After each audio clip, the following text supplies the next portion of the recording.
10, 9, 8, 7, 6, 5, 4,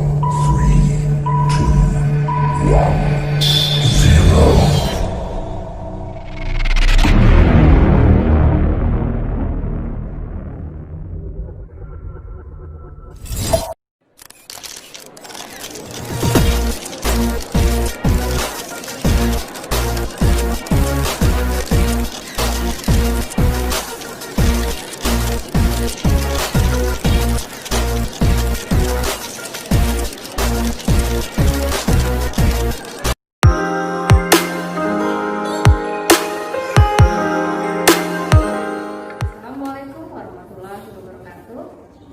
Selamat pagi dan salam sejahtera untuk kita semuanya. Anak-anakku sekalian, kenalkan saya Ibu Anistianingrum dari SMP Negeri 282 Jakarta. Anak-anakku yang disayangi, pada hari ini kita akan mulai belajar kembali setelah kita libur selama 2 minggu. Kita akan belajar tentang KD 3.1, yaitu tentang dinamika perwujudan Pancasila sebagai dasar negara dan pandangan hidup bangsa Indonesia.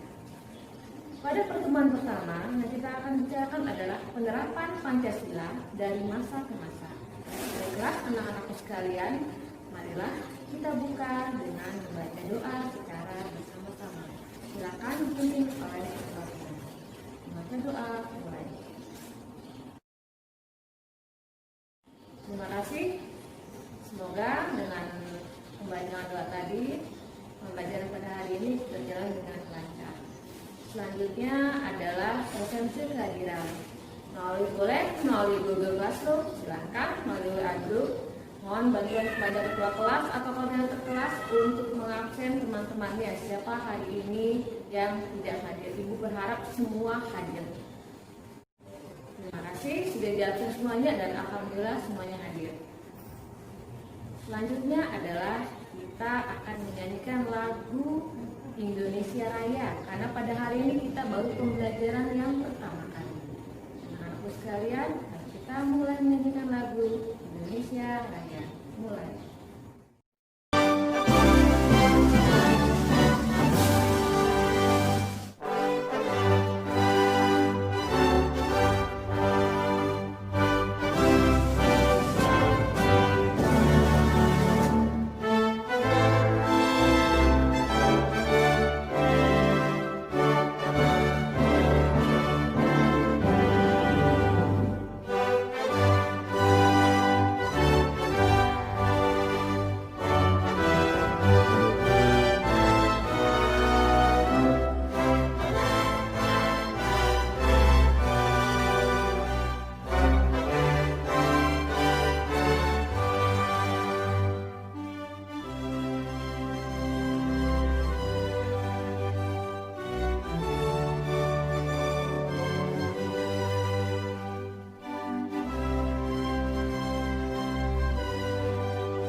Ternyata semangat kalian sangat hebat dalam menyanyikan lagu Indonesia Raya. Diharapkan semangat kita juga sama semuanya.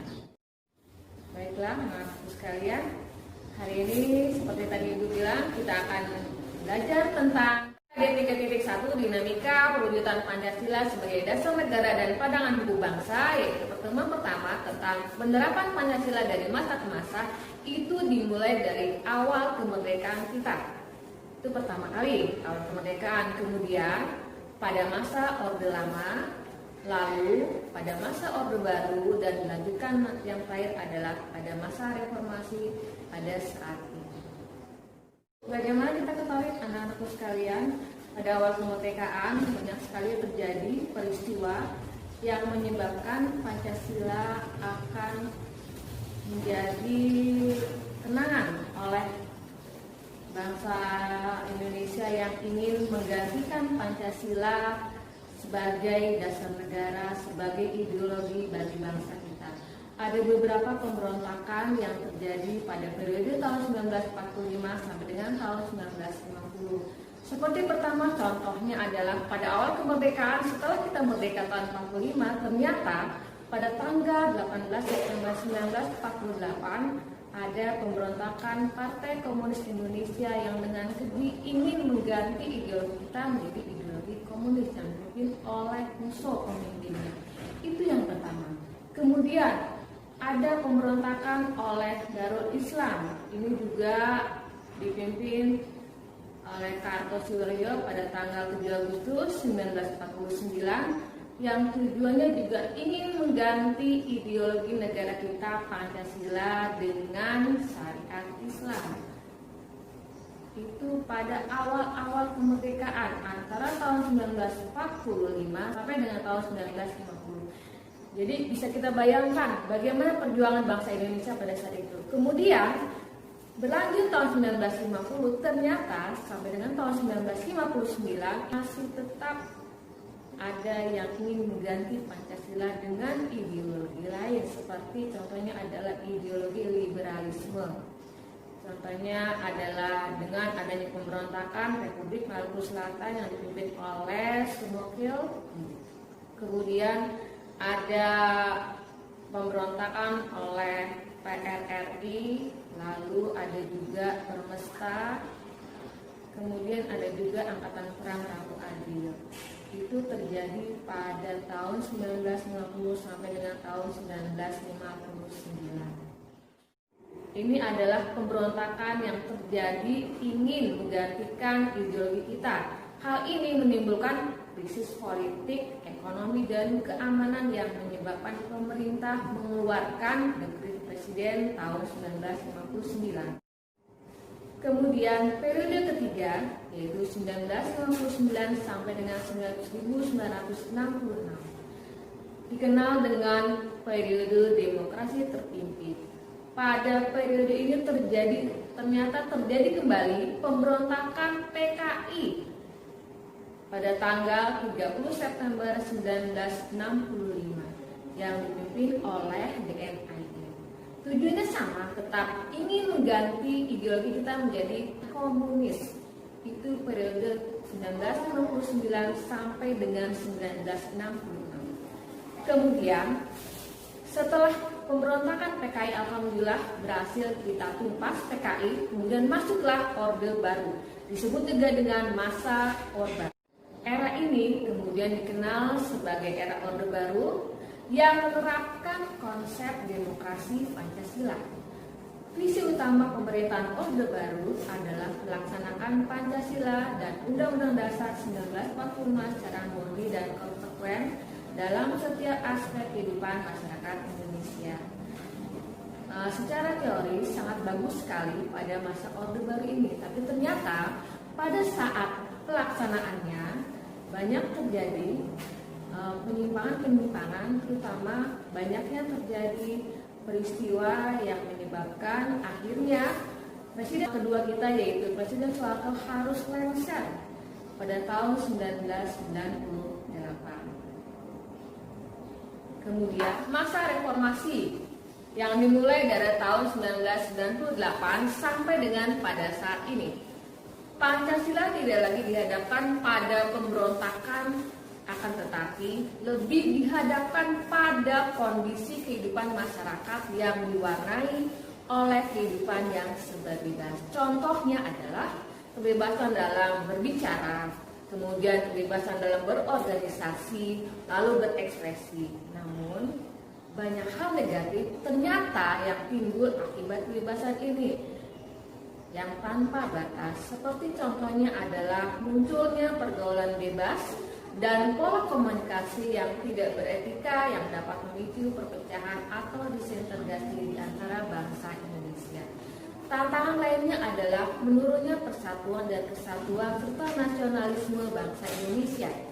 Sehingga salah satu cara untuk menanamkan pengaruh kepada negara lain adalah melalui penyusupan ideologi baik secara langsung maupun tidak langsung. Jadi anak-anakku sekalian, pada masa Orde Reformasi ini adalah masa kita pada saat ini. Jika kita tidak hati-hati dengan penyusupan dari negara lain, maka akan terjadilah ideologi Pancasila akan diganti oleh ideologi lain.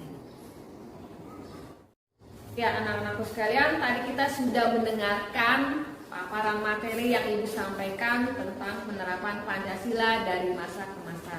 Ibu harapkan kalian semua mengerti ya apa yang sudah Ibu sampaikan tadi dari mulai masa awal kemerdekaan sampai dengan reformasi, kalian bisa semuanya dan bisa kalian nanti simpulkan pembelajaran kita pada hari ini dan apa manfaat bagi kalian belajar dengan Ibu pada saat ini.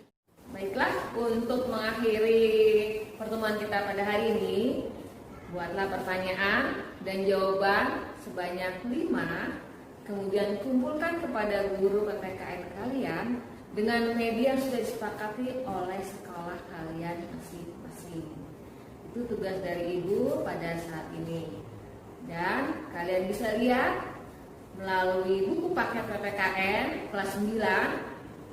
Kemudian juga bisa kalian browsing seperti misalnya Google bisa kalian lihat atau misalnya di Wikipedia, silahkan sesuai dengan apa yang sudah kalian cari. Kita masih dalam keadaan COVID ya, yang satu hal dari Ibu tetap jaga kesehatan, social distancing dan physical distancing, pakai masker. Itulah pesan dari Ibu sekalian. Semoga kita selalu dalam keadaan sehat dan dilindungi oleh Allah Subhanahu wa Ta'ala.